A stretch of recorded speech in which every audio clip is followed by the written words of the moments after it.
ചുമതലയിൽ വന്നതിന് ശേഷം എൻ്റെ മുൻഗാമിക്ക് ഒരു സ്മാരകം ഉണ്ടാകണമെന്ന് ആഗ്രഹിച്ചു. അദ്ദേഹം വലിയ ഒരു കാരുണ്യത്തിൻ്റെ നിറകുടമായിരുന്നു എന്നുള്ളത് അദ്ദേഹത്തോട് വളരെ അടുത്ത് പ്രവർത്തിച്ചതിൻ്റെ ഫലമായി എനിക്ക് മനസ്സിലായിട്ടുള്ള കാര്യം. കുന്നംകുളം പ്രദേശത്ത് മാത്രം സ്വന്തം കയ്യിൽ നിന്ന്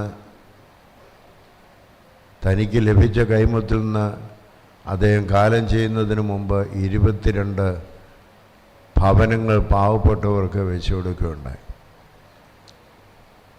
മഞ്ഞപ്ര ബാലഭവൻ്റെ ഉത്തരവാദിത്വം അദ്ദേഹം നിർവഹിച്ചിരുന്ന സമയത്ത് പക്വമ്യൂസിലിമേനി കാലം ചെയ്തപ്പോഴാണ് എന്നെയും അതിലേക്ക് ഉൾപ്പെടുത്തുന്നത്.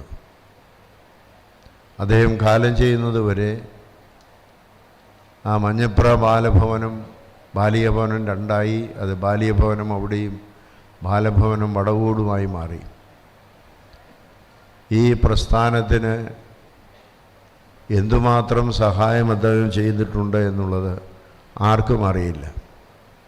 അവിടുത്തെ പ്രവർത്തിക്കുന്ന കിഴക്കമ്പലം കോൺവെൻറ്റിലെ സിസ്റ്റേഴ്സിനറിയാം. അവരോട് ഒരു കാര്യം പറഞ്ഞിട്ടുണ്ട്: ഇവിടുത്തെ കുഞ്ഞുങ്ങളുടെ ആവശ്യത്തിന് എപ്പോൾ നിങ്ങൾ ഇരിക്കണ്ട, ഞാൻ തന്നുകൊള്ളാം. എൻ്റെ അടുത്ത് ഒരു ചെക്ക് കൊണ്ട് തന്നിട്ട് പറയും, ഇതിന് രസീത് വേണ്ട, ആരോടും പറയണ്ട. ഞങ്ങൾക്ക് രസീത് എഴുതാതിരിക്കാൻ ഒക്കുകയില്ല. രസീത് എഴുതും, തിരുമേനിക്ക് അയച്ചു കൊടുക്കാറില്ല. കണക്കിനകത്ത് വരുത്താതിരിക്കാനും സാധിക്കുകയില്ല.